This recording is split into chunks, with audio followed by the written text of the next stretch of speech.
Silicon ಸಿಟಿಯಲ್ಲಿ ಮತ್ತೊಂದು ಬೆಚ್ಚಿ ಬೀಳಿಸುವ ದರೋಡೆ ಪ್ರಕರಣ ನಡೆದಿದೆ. ಈ ಬಾರಿ ಅಪರಾಧಿಗಳು ಪೊಲೀಸ್ ಸಮವಸ್ತ್ರದಲ್ಲಿ ಮನೆಗೆ ನುಗ್ಗಿ ಭೀತಿ ಸೃಷ್ಟಿಸಿದ್ದಾರೆ. ಬ್ಯಾಡರಹಳ್ಳಿ ಪೊಲೀಸ್ ಠಾಣೆ ವ್ಯಾಪ್ತಿಯ ಬಿಇಎಲ್ ಬಡಾವಣೆಯಲ್ಲಿ ಹಗಲು ಹೊತ್ತಲ್ಲೇ ಈ ಘಟನೆ ನಡೆದಿದೆ. ಪೊಲೀಸ್ ಸಬ್ ಇನ್ಸ್ಪೆಕ್ಟರ್ ಸಮವಸ್ತ್ರದಲ್ಲಿ ಮನೆಗೆ ನುಗ್ಗಿದ ದರೋಡೆಕೋರರು ಸುಮಾರು 20 ಲಕ್ಷ ರೂಪಾಯಿ ನಗದು ಹಾಗೂ ಅರ್ಧ ಕೆಜಿ ಚಿನ್ನಾಭರಣ ದೋಚಿ ಎಸ್ಕೇಪ್ ಆಗಿದ್ದಾರೆ.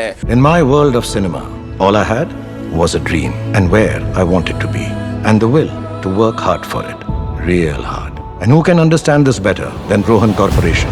After all, it has only taken them 30 years of hard work, passion and dedication to have built success. Rohan Corporation India Private Limited, signature of trust.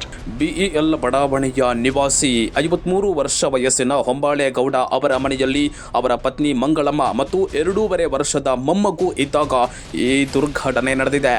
ಖಾಸಗಿ ಕಾರ್ನಲ್ಲಿ ಬಂದ ಇಬ್ಬರು ದರೋಡೆಕೋರರಲ್ಲಿ ಒಬ್ಬ ಸಬ್ ಇನ್ಸ್ಪೆಕ್ಟರ್ ಸಮವಸ್ತ್ರ ಧರಿಸಿ ಕೈಯಲ್ಲಿ ಡೈರಿ ಹಿಡಿದಿದ್ರೆ ಮತ್ತೊಬ್ಬ ಕ್ರೈಮ್ ಪೊಲೀಸರಂತೆ ಬ್ಯಾಗ್ ಹಿಡಿದುಕೊಂಡು ಬಂದಿದ್ದ.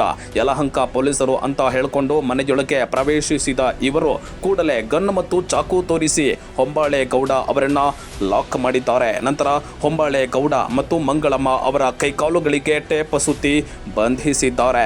ಬೆಡ್ರೂಮ್ ಜಾಲಾಡಿದ ದರೋಡೆಕೋರರು ಸುಮಾರು 20 ಲಕ್ಷ ರೂಪಾಯಿ ನಗದು ಮತ್ತು ಅರ್ಧ ಕೆಜಿ ಚಿನ್ನಾಭರಣವನ್ನ ದೋಚಿಬಿಟ್ಟಿದ್ದಾರೆ. ದರೋಡೆಕೋರರ ಕೃತ್ಯಕ್ಕೆ ತೀವ್ರವಾಗಿ ಬೆದರಿದ ಹೊಂಬಾಳೆಗೌಡರು ಹಣ ಮತ್ತು ಒಡವೆಗಳನ್ನು ತಾವೇ ನೀಡಿದ್ದಾರೆ. ಕೊನೆಗೆ ನನ್ನ ಪತ್ನಿಯ ಮಾಂಗಲ್ಯ ಬೇಕಾದರೂ ತೆಗೆದುಕೊಳ್ಳಿ ಅಂತ ಅಂಗಲಾಚಿದಾಗ ಆರೋಪಿಗಳು ಮಾಂಗಲ್ಯವನ್ನ ಬಿಟ್ಟು ಹೋಗಿರೋದು ಆಘಾತಕಾರಿಯಾಗಿದೆ. ಪರಾರಿ ಆಗುವಾಗ ಹೊಂಬಾಳೆಗೌಡ ಮತ್ತು ಮಂಗಳಮ್ಮ ಅವರ ಮೊಬೈಲ್ ಫೋನ್ಗಳನ್ನು ಕಸಿದುಕೊಂಡಿದ್ದಾರೆ.